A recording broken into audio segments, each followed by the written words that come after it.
Hello and welcome to Last Week in Finance. Today is Sunday, November 29th, and I hope you had a happy Thanksgiving. Let's go to the numbers.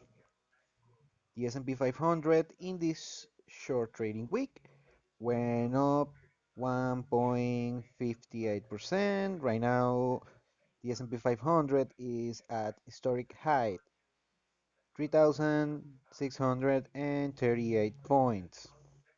The DXY, the US dollar index, went down this week 0.66%. The Dixie is at 91.78 points. Gold had a bearish week, minus 4.4%. It went down from the barrier of the 1800.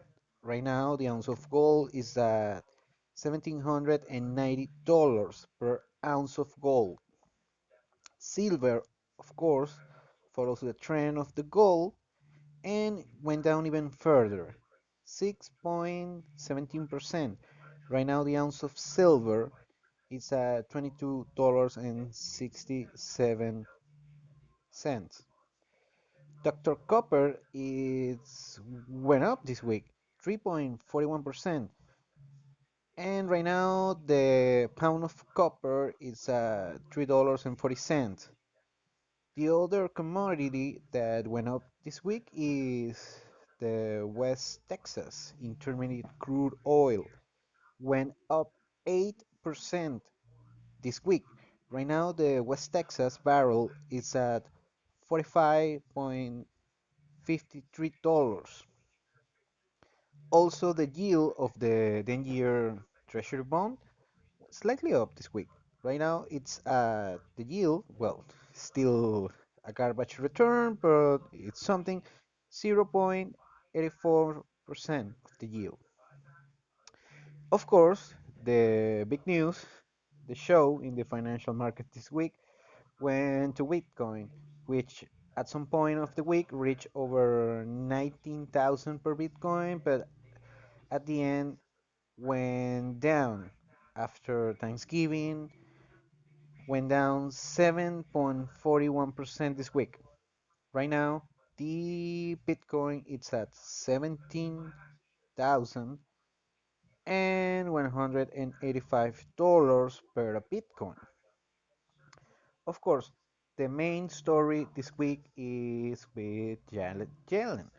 She was appointed as the new Treasury Secretary by the President-elect Joe Biden. This is good, this is bad. Well, let's take it with a grain of salt. This is not the end of the world.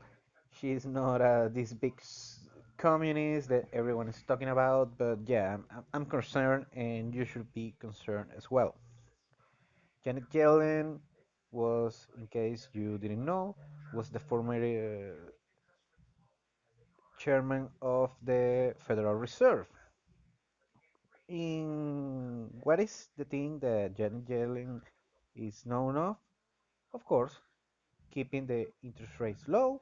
She wants to just print money like all of these guys and give it randomly to failing companies, zombie companies, and also, the stimulus package. So, of course, Biden has this man of, in this case, this woman, the right women to do this job. Now, of course, let's keep something straight. Of course, she can just say, hey, Fed, just keep printing money, just keep the interest rolls, the interest rate low, so we can do whatever hell we want. Of course, it doesn't work that way, but of course, she's gonna facilitate that process if that's what the Democrats want. The thing about Yellen as a Treasury Secretary is that she doesn't have the experience or the technical knowledge of how the markets work, how the private sector works, and she is, of course, she's gonna just go with the flow with this thing of right now the new normal of the economy is just bring bring this money and it will be no consequences. Of course, that's not true. And I made an analysis at middle of the year, my predictions on the after the COVID-19 crisis, all my economic predictions. It's on my LinkedIn page. I made it exclusive for LinkedIn. I'm gonna review my results and I'm gonna place those predictions by the end of the year. So be be checking out this podcast. I'm gonna do it by the end of the year. Will be a special episode, and we will talk about it. I'm gonna help myself accountable for the things that I didn't predict well, but most of them are actually right on schedule.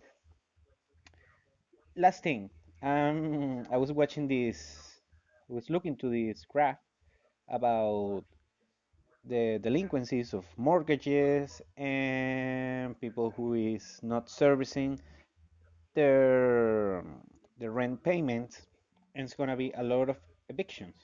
I was watching the graph, and the city that will be hit the most with evictions is New York City. No surprise there. But the second most affected city in this regard it will be Houston. And actually, I don't know why. I live in Houston. It has a solid economy, a very stable real estate market, and it will be the second. It will be even worse than Los Angeles, which is, of course, no surprise there. I don't know why. If you live in Houston or at least in Texas, please let me know. And I don't know, many millions of Americans and actually people around the world, but especially in the US, it will be evicted from their homes. Of course, they lose their job. The stimulus checks never came or it just ran out. I don't know what's going to happen over there, but I know it's going to be very bad. And of course, it will be a snowball effect to the rest of the economy. Probably will be in a deep recession by middle of the next year.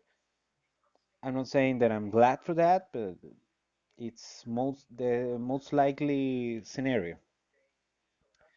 Okay, I'm gonna wrap this up with this thing. So right now the market is irrational.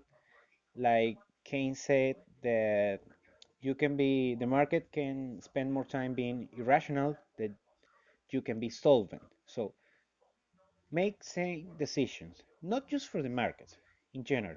Be sane. Keep your dry pounder and don't don't go with the flow. Don't get to the FOMO thing. I mean, if Bitcoin is up and you didn't get on time, just let it go. The same thing with stock market. Right now, it's overpriced. Most of the stocks in the S&P 500 are overpriced. Not even to mention the tech stocks, which are insanely overpriced. So keep it together, keep it real, and we'll see you next week. Thanks for listening. Bye bye.